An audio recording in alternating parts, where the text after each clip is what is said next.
မင်္ဂလာပါကျွန်တော်ကတော့စိုင်းအောင်ပါကျွန်တော်ပြောခဲ့တယ်နော်ဒီနေ့ကဗီဂန်နဲ့ပွဲ FA ကပ်မှာလားအဓိကကစားသမားတွေထပ်ပြီးတော့တုံးနေအောင်မယ်ဆိုလို့ချင်းဘာဖလားမှမမျှော်လင့်နေဆိုတာအောက်မှာကွန်မန်းဝင်ရေးတဲ့ကောင်တော့ရှိသေးတယ်ခင်ဗျားတို့ပဲဖက်ကြည့်လိုက်တော့ဒါကအာဆင်နယ်ဖန်နဲ့လည်းမဆိုင်ဘူးအာဆင်နယ်ဖန်မဟုတ်တာနဲ့ဒါကသုံးသက်ကြည့်လို့ရတယ်တွေးကြည့်လို့ရတယ်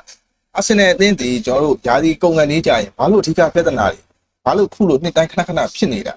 အဓိကပြဿနာအထားပဲ။နိုင်ငံပြဿနာတွေတန်းခိုင်မှု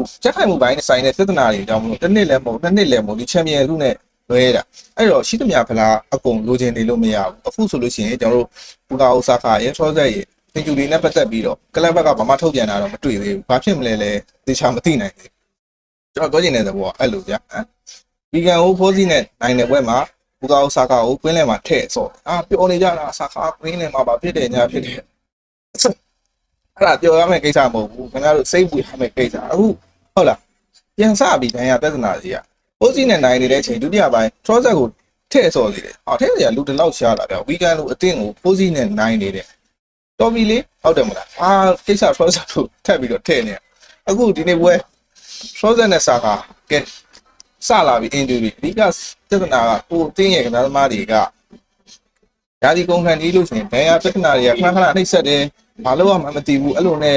တရားစီဖလားမရပဲနဲ့ပြီးဆုံးနေတာဟောအဲ့မန်းတဲ့လူနော်ကွန်မန့်ဝင်ရေးတဲ့လူဟုတ်လားအာဆင်နယ်ဖန်တော့ဖြစ်မှာပါအဲ့မဲ့ကျွန်တော်ဘလော့တာတော့အခုကျွန်တော်အကောင့်တော့သူကတွေ့မှာမဟုတ်လို့တစ်ခါတန်းဘလော့တာအားတွေကနားမလဲတွေးကြည့်ရင်သိလိမ့်မယ်ဟုတ်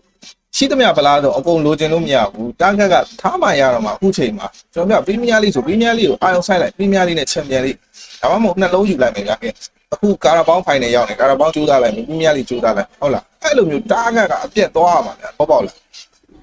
အခုရှိသမျှဖလားရှိတဲ့လူအကုန်ထည့်ကန်ဒါပဲထပ်ပြောနေတယ်ထပ်နေအောင်ဒါကအာဆင်နယ်ဖန်ဖြစ်တာမဖြစ်တာနဲ့မဆိုင်ရိုးရိုးလေးပဲတွေးကြည့်โอเคအားလုံးကိုကျေးဇူးတင်ပါတယ်